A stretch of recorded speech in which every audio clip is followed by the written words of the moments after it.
అక్క నిన్న రాత్రే ఫోన్ చేసిర్రు, నాకు బిల్లు వచ్చేది ఉంది, నీకు బిల్లు ఏమియ్యం అటు పోతే అని చెప్పిండ్రు. అయినా సరే ఎదిరించి ఇవాళ నేను ఈ సభకు మీ దగ్గరకు వచ్చినా అని వారి యొక్క పోరాట పటిమను చూపించినందుకు ఆ తమ్ముళ్ళకు కూడా ధన్యవాదాలు చెప్తా ఉన్నా. అట్లనే ఇంకా చాలా మంది మాట్లాడుకుంటా అన్నారు, అక్క ఫోన్లు చేసి బెదిరిస్తున్నారని చెప్పి.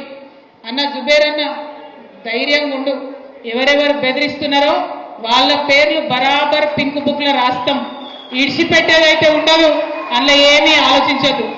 కేసీఆర్ సార్ మంచోడు కావచ్చు, నేను కొంచెం రౌడీ టైపే, ఎట్టి పరిస్థితిలో ఇడిచిపెట్టుడు ఉండదు.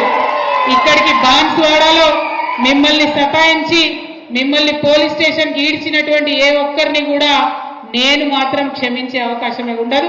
పింక్ బుక్ బరాబర్ పెడతాం, అందులో పేర్లు రాస్తాం. అది అధికారులు కావచ్చు, నాయకులు కావచ్చు, ఎవరిని కూడా వదిలిపెట్టాం. ఎందుకంటే మనం అధికారంలో ఉన్నప్పుడు అరాచకం చేయలేదు, ప్రజలకు మంచి చేసినాం, అభివృద్ధి చేసినాం. ఇవాళ మీరు పార్టీ మారినంత మాత్రాన ఈ గులాబీ కండువానేదో గదరించి పెడదాం, భయపెట్టించి పెడదాం అనుకుంటే మీ తాట సప్పులకు భయపడేవాళ్ళు ఎవరు లేరు. మీ తాత, మీ ముత్త, మీ జేజమ్మ దిగొచ్చినా కూడా భయపడేటోళ్ళు ఎవరు లేరన్న విషయాన్ని మీ అందరికి కూడా సభాముఖంగా నేను తెలియజేస్తా ఉన్నాను.